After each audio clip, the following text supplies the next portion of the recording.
बच्चों, good morning. आज हम वर्कशीट नंबर 72 में चैप्टर नंबर 7 त्रिभुज के अंदर वर्कशीट नंबर 21, 22, 23 एंड 24 की पुनरावृत्ति करेंगे। जैसा कि हम पिछले क्लास में हमने एकांतर कोण है ना, और आपका संगत कोण, इन सब के बारे में हमने सीखा था। आज हम यहाँ पर जो आपकी पुरानी वर्कशीट थी उनकी पुनरावृत्ति करेंगे। यहाँ पर आपके 1 से लेकर 7 तक क्वेश्चंस हैं, जिनमें आपके हर एक क्वेश्चन में 4 ऑप्शन दिए हुए हैं और इन 4 ऑप्शन में से कोई एक ऑप्शन सही है। तो आपके पास 7 क्वेश्चन तो आपके MCQ हैं और आपका 8 क्वेश्चन, 9 क्वेश्चन और 10 क्वेश्चन आपको सॉल्व करने हैं। ठीक है, तो चलिए स्टार्ट करते हैं। फर्स्ट क्वेश्चन है आपका, चित्र में ये जो आपको चित्र दिया हुआ है इसमें x और y का मान आपको ज्ञात करना है। यहाँ पर देखिए बच्चे, ध्यान से देखिए, मैंने आपको ये बताया था थोड़ा सा इस तरीके की जो शेप होती है वो किसकी होती है बता देंगे आप, कैंची की होती है। और कैंची में मैंने बताया था अगर इधर से जितना ओपन होता है दूसरी साइड से भी उतना ही ओपन होता है। आप इससे मेरी पहली वाली 9th क्लास की जो वर्कशीट की वीडियो है आप उसको देखिए तो आपको पता लग जाएगा, मैंने उसमें ये सारा एक्सप्लेन करके बताया हुआ है। तो बच्चे ये आपका एक पॉइंट के थ्रू रोटेट होता है और जितना आप यहाँ से ओपन होगा उतना इधर से ओपन होगा, जितना इधर ओपन होगा उतना ही इसके अपोजिट ओपन होता है, इसका मतलब बराबर होगा। तो ये एक आपका शीर्ष है, शीर्ष के दोनों तरफ जो आपका वर्टेक्स है दोनों की तरफ इक्वली ओपन होता है, इक्वली झुकाव होता है। तो आपका जो कोण होगा अल्टरनेट कोण, यानी आपका वर्टिकली अपोजिट एंगल, यानी कि आपका शीर्षाभिमुख है ना, जो आपके शीर्ष पर, ये शीर्ष होता है जिसको मैंने यहाँ पर आपका रेड कलर से दिखा रही हूँ, ये आपका शीर्ष होता है। शीर्ष के अपोजिट जो बनते हैं वो शीर्षाभिमुख, शीर्ष के अपोजिट। ठीक है, तो शीर्ष पर बने कोण आपस में बराबर होते हैं। अब बच्चे ध्यान से देखिए, आपका जो y है एंगल, y किसके अपोजिट दिख रहा है? y बिल्कुल 80 के अपोजिट दिख रहा है। तो इसका मतलब जो y एंगल होगा वो कितना होगा? वो होगा 80। ठीक है, y आपका 80 हो गया। x कैसे निकालेंगे? ध्यान से देखिए, y तो आपका 80 है और 80 आपका या तो, एक मिनट, या तो A ऑप्शन में है या C ऑप्शन में है, तो B भी गलत है और D भी गलत है। अब सिर्फ आपको ये देखना है A या C में से कौन सा सही है, क्योंकि x तो आपका 80 निकल के आ गया, y कितना होगा? ध्यान से देखिए बच्चे, y निकल कर आ गया है 80, x कितना होगा यहाँ पर देख रहे हो? अगर y 80 है तो ध्यान से देखो, यहाँ से यहाँ तक आपका कैसा एंगल बन रहा है, कैसा कोण बन रहा है? एक सीधा स्ट्रेट रेखा पर कितना कोण होता है? 180। और जब 180 पूरा है और अगर उस 180 में से आपने ये 80 माइनस कर दिया तो कौन सा एंगल बचेगा? केवल ये x बचेगा। तो ये x कितना हो जाएगा? 180 माइनस 80, 100। तो x हुआ आपका 100 डिग्री। अब देखो बच्चे, 100 कहाँ पर है? ये देखिए, आपका यहाँ पर ध्यान से देखिए, एक और चीज़ है, बहुत नोटिस करने वाली चीज़ है बच्चे, जो आपका x है वो आया है हमारा 100 और y आया है हमारा 80। और यहाँ पर जो सीक्वेंस है बच्चे, पहले x है और फिर y है। तो हमने पहले तो क्या देख लिया था कि एक 80 मिल गया, तो ये इनमें से कोई ठीक है, तो यहाँ पर हमारा गलत है। तो इस चीज़ को आप यहाँ पर देखिए, हमें क्या देखना है? पहले x है तो x कितना है? 100। पहले 100 किस में है? b में है या d में है? मैं इसको रफ कर देती हूँ, b में है या d में है। और x हमारा कितना आया? 100। तो 100 किस में है? 100 हमारा b में भी है, d में भी है। तो x तो आया था हमारा 100, y आया था हमारा 80। कौन सा ऑप्शन इज करेक्ट है? B option. B option is the right option. Clear हो गया बच्चे? सीक्वेंस का ध्यान रखना है। अगर हम आग क्योंकि 80 ए में भी है, 100 भी है ए में, लेकिन गलत है फिर भी क्योंकि पहले एक्स है, तो क्रमशः बोला है तो एक्स है तो एक्स की ही वैल्यू पहले आनी चाहिए। एक्स की वैल्यू 100 है तो पहले 100 ही आएगा, उसके बाद दूसरा आएगा, तो B option is the right option. Now जो आपका सेकंड क्वेश्चन है इसमें आपसे पूछा है एक्स प्लस वाई, यानी कि आपको डायग्राम में दिख रहा होगा कि angle X and angle Y इन दोनों का सम कितना होगा।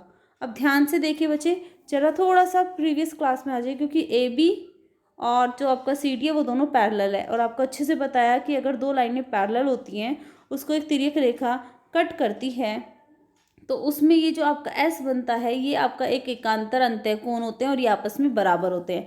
तो देखिए एक्स से एस कहाँ बन रहा है 40 पर, तो आपका एकांतर कोण की वजह से इक्वल हो जाएंगे क्योंकि दोनों पैरेलल लाइन है, ये आपकी तिर्यक रेखा हो गई, और यहाँ पर आपका एस बन रहा है यानी कि आपका एकांतर अंतः कोण, तो एक्स जो है वो 40 के बराबर हो जाएगा। तो यहाँ पर हमारा यहाँ पर आपका x कितना हो जाएगा 40 हो गया। जस्ट सेम कंडीशन यहाँ पर y के साथ है, y के साथ आपका उल्टा s, अब z कह दो, वो बन रहा है, तो y भी यहाँ पर कितना हो जाएगा, वही एक अंत एकांतर कोण के कारण ये हमारा y हो गया 60। और पूछा है बच्चे x प्लस वाई, इसका मतलब 40 प्लस 60 कितना हो गया 100। वेर इज 100, यहाँ पर देखिए सी ऑप्शन में 100 है, तो third option is the right option. चलिए थर्ड क्वेश्चन पे चलते हैं। यदि दो समांतर रेखाएं एक तिर्यक रेखा से काटी जाए तो तिर्यक रेखा के एक ही ओर बने अंतःकोण कैसे होंगे। अगर आपका जैसे दो समांतर रेखाएं हैं और उनको एक तिर्यक रेखा कट करती है, तो उसने बोला है एक ही ओर यानी कि जो तिर्यक रेखा है इसके एक ही ओर, या तो इधर हो है ना, या फिर इधर हो अंतःकोण, तो रेखा के अंदर ये और रेखा के अंदर इधर, ये दो जो अंतःकोण हैं ये दोनों कैसे होते हैं, इन दोनों का योग या सर्वक्षण कैसा होता है। बच्चे हम पिछली क्लास में पढ़ चुके हैं कि ये दोनों जो कोण होते हैं वो आपके समपूरक कोण होते हैं, है ना, यानी कि उनका योग 180 होता है। तो इसमें समान नहीं, संलग्न नहीं, पूरक नहीं, समपूरक, तो C option is the right option. चलिए फोर्थ क्वेश्चन पर चलते हैं। यहाँ पर आपका एल जो है वो एम के समांतर है, एल जो है वो एन के समांतर है। इसका मतलब क्या हुआ बच्चे, उसी तरीके से अब आप बता सकते हैं, अगर एक घर में 3 भाई हैं, पहला बड़ा है ना, मान लो एक्स वाई जेड, ये तीनों भाई हैं, एक्स वाई का भाई है, वाई जेड का भाई है, तो बच्चों बताओ क्या जेड एक्स का भाई होगा, ऑब्वियसली होगा। इसी तरीके से अगर एल एम के समांतर है, एल एन के समांतर है, तो बच्चे जो एम है वो एन के समांतर होगी कि नहीं होगी, ऑब्वियसली होगी। चलिए तो अब इसने यहाँ पर पूछा क्या है, इसने पूछा है अगर ये तीनों आपस में समांतर हैं तो हमें x का मान बताना है। x यानी कि यहाँ पर ये जो 2x है, यहाँ पर इस x का मान कितना होगा। ठीक है, अब ध्यान से देखिए, अगर ये आपका 4x है, दिया हुआ क्या है, हमें तो x की वैल्यू बतानी है ना, ये अगर आपका 4x है तो बच्चे ये भी तो आपका 4x होगा, वही s बन रहा है ना एकांतर कोण, ये आपका 4x हुआ। और बच्चे एक ध्यान से देखना, इसके अपोजिट यहाँ पर ये जो आपकी तिर्यक रेखा आ रही है ये ब्लू पे से, और यहाँ पर जो एल रेखा है ये बच्चे इस पॉइंट के बिल्कुल अपोजिट है ना, तो यहाँ पर शीर्षाभिमुख कोण बन रहा है, तो आपका ये वाला जो कोण है ये भी कितना होगा 4x हो जाएगा। ठीक है, अब ध्यान से देखिए, जो 2x इधर हो गया, एक मिनट, ये आपका 2x और ये आपका हो जाएगा 4x, और आपको अच्छे से पता है दोनों एक ही तरफ के अंतःकोण है, और दोनों अंतःकोणों का योग कितना होता है 180, जो कि हमने आपके क्वेश्चन नंबर 3 में भी सीखा था, है ना, दिया था ना यहाँ पे समपूरक तिर्यक रेखा के एक ही तरफ दोनों अंतःकोणों का योग कितना होता है 180, यानी कि आपका 2x plus 4x equal to 180, तो आपका कितना हो गया 6x इक्वल टू 180, 6 से कट हो जाएगा, इधर आएगा डिवीजन फॉर्म में, जाती है 18, यानी कि x की वैल्यू कितनी आ गई बच्चे 30, तो आपका 30 यानी कि C option is the right option. चलिए क्वेश्चन नंबर 5 पर चलते हैं। आपका चित्र ए बी जो है वो में आपका ए बी जो है वो समांतर है सी डी के, और आपका ई जी एफ जी, ई एंड जी और एफ और जी, ये दोनों क्रमशः आपका बी ई एफ और डी ई एफ को समद्विभाजक के समद्विभाजक है। समद्विभाजक मतलब सम मतलब समान, द्वि मतलब दो, विभाजक मतलब काटते हैं, ठीक है। यानी कि समान दो भागों में बांटते हैं किसको, एंगल को। कौन कौन से एंगल को, यहाँ पे ये जो आपका बी ई एफ यहाँ से लेके यहाँ तक ये जो कोण है इसको ई जी दो बराबर भागों में बांटता है। अगर इधर का एंगल मान लो 30 है तो उधर का भी कितना होगा, 30 होगा। 30 है नहीं, मैंने सिर्फ एक आइडिया आपको बताया कैसे बराबर होंगे। अब आगे चलते हैं। तो आपको एफ ई और जी आपको ये एंगल बताना है, ठीक है। अब आप इसको कैसे निकालेंगे, ध्यान से देखिए बच्चे। जब आपका ये वाला एंगल और ये दोनों एंगल तिर्यक रेखा के एक ही तरफ हैं, दोनों का योग जो होता है वो 180 होगा, ठीक है। अगर इन दोनों का ध्यान से देखिए, इसको थोड़ा जूम कर लेते हैं, ये पूरा का पूरा जो एंगल है ये पूरा 180 होगा, इन दोनों का योग। अगर हम इसको थोड़ी देर के लिए 2x मान लें बच्चे, तो आपका ये जो angle B E F, B, ठीक है, B E F angle plus आपका एफ ई एफ और डी, इन दोनों का योग कितना होगा, मैं इधर लिख देती हूँ 180। इतना क्लियर होगा। आगे चलते हैं। अब आप अच्छे से देखिए बच्चे, अगर ये दो बराबर भागों में बांटता है तो अगर ये पूरा 2x है तो अंदर यहाँ पे यहाँ पे देखिए, इसको रफ कर देते हैं।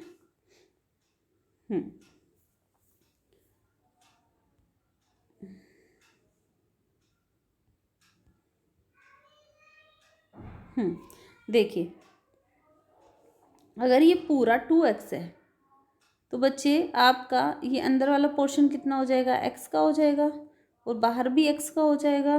तो हम इसको इस तरीके से कर सकते हैं, अगर बी ई एफ का हाफ, अब ध्यान से देखिए, है ना, बी ई एफ का जो हाफ होगा यानी कि आपका हाफ 2x का हाफ हो जाएगा x इक्वल 180। इसी तरीके से आपका हाफ हो जाएगा ई एफ डी का। अब अगर इधर आ जाएगा 180 में से x माइनस हो जाएगा और यहाँ पे मल्टीप्लाई 2 हो जाएगा, तो आपका एंगल जो आपका ई एफ डी आ जाएगा। इतनी चीज़ क्लियर हो गई होगी। तो हमारा यहाँ पर यही पूछा है कि आपका ये 45 होगा, 90 होगा, 60 होगा या 100 होगा। तो बच्चे अब आप मुझे ये बताइए, ध्यान से देखिए, अगर ये x है, ये भी x है, ये अगर आपका एक ट्राइंगल बन रहा है ना, मुझे बस एक्सप्लेन करना था, डायरेक्टली हम इसका आंसर दे सकते हैं, लेकिन आप ध्यान से देखिए, अगर ये आपका एक त्रिभुज है, ये भी आपका x होगा, ये भी आपका x हो जाएगा, तो आपका ये कितना हो जाएगा 2x प्लस चलो कोई भी एंगल y हुआ, है ना, इज इक्वल टू 180 होगा आपका। फिर आप इसको कैसे सॉल्व करेंगे, ये तो x हो गया, यहाँ पे y होगा, नहीं होगा। इसका एक बहुत ही शॉर्टकट, बहुत ही आसान तरीका है, मैं आपको बताती हूँ। देखिए देखिए बच्चे, तो आपका जैसे एंगल जी, यहाँ पे आपका जो एक ट्राइंगल आपका ई एफ जी में जो ट्राइंगल आपका ई एफ और जी है, इसमें ध्यान से देखिए, आपका angle E plus F angle G, ये तीनों का जो सम होता है कितना होता है 180। इतना क्लियर है। अब आपको ये अच्छे से पता है कि अगर हमारा इन ट्राइंगल के अंदर इनका सम कितना होता है 180, और जो आपका एंगल ई है और एंगल एफ है, ध्यान से देखिएगा इसको, ये ई और एफ जो है वो हाफ है, जो अंतः एकांतर कोण ये पूरा आपका दिए हुए ना, वो हाफ है। किसका हाफ है? वो 180 का हाफ करने के बाद आया है। एक मिनट, आपको ऐसे क्लियर नहीं होगा, मैं दोबारा से करके दिखाती हूँ। देखिए, देखो बच्चों, ये जो एंगल आपका ई है, ये ई अंदर का है, ध्यान से देखिए, अंदर का है, और ये इस बी ई एफ का हाफ है ना, तो हम यहाँ लिख सकते हैं ना बी ई और एफ प्लस, इसी तरीके से हमारा ये जो नीचे वाला पोर्शन है एफ, डी एफ ई, इसका भी हाफ है। ओके, इसके बाद इन दोनों को अगर हम जोड़ते हैं तो हमारा कितना होता है? एक दोनों का एक ही तरफ, तिर्यक रेखा के एक ही तरफ अंत कोणों का योग कितना होता है? 180। तो इन दोनों का योग कितना होगा? 180। एंगल जी प्लस, एक मिनट, angle G plus half of 180 equal to 180 already आपका है, ये गया 90 आ गया। तो जब आपका एंगल जी होगा वो इक्वल हो जाएगी 90, आपका इधर आ जाएगा, तो 180 में से 90 आपका चला जाएगा, तो एंगल जी किसके बराबर हो जाएगा? वो हो जाएगा आपका 90 डिग्री के। तो आपका ऑप्शन कौन सा सही होगा बच्चे? आपका 5th क्वेश्चन में आपका B option is the right option. ठीक है, चलिए क्वेश्चन नंबर 6 पे चलते हैं। ठीक है, क्वेश्चन नंबर 6 कह रहा है, अगर आपका एल और एम दोनों एक दूसरे के समांतर हैं तो आपको वाई की वैल्यू ज्ञात करनी है। तो बच्चे ध्यान से देखिए, ये दो समांतर रेखाएं हैं, ये तिर्यक रेखाएं हैं, और ये आपका संगत कोण कौन सा होगा? समांतर रेखा के ऊपर का कोण तो दूसरी समांतर रेखा के ऊपर का एक ही तरफ का कोण बराबर होते हैं ना, तो ये अगर 60 है तो ये भी कितना होगा? 60। अब ध्यान से देखिए, ये आपका पूरा का पूरा यहाँ से यहाँ तक 180 बना हुआ है। अगर 180 में से हमने 60 माइनस कर देंगे तो कौन सा कोण आ जाएगा? एक मिनट, अगर 180 में से हमने यहाँ पे माइनस कर दिया 60, तो हमारा कौन सा कोण आ जाएगा? ये अंदर वाला कोण आ जाएगा। ठीक है, तो कितना आ गया? 120। अब 120 आपको ये पता है, अब ये एक ट्राइंगल बन चुका है, और ट्राइंगल के तीनों कोनों का योग कितना होता है? 180। तो आपका 120 ऑलरेडी है, आ गया हमारा 25 आपका दिया हुआ है, प्लस वाई इक्वल टू कितना हो जाएगा? वो हो जाएगा हमारा 180 के इक्वल। ठीक है, अब इसके बाद आगे चलिए, वही 145 हो गया दोनों का sum, plus Y is equal to 180 and Y is equal to 180 minus 145। उसके बाद वाई इक्वल टू कितना आएगा हमारा? कर दो माइनस। ठीक है, okay, 35। Where is 35? Yes, D option is the right option, है ना। तो आ गया हमारा 35, तो 6 का डी ऑप्शन राइट है। नाउ क्वेश्चन नंबर 7 आपका दिया हुआ है, चित्र में x का मान ज्ञात कीजिए। अब बच्चे x का मान यहाँ पर है।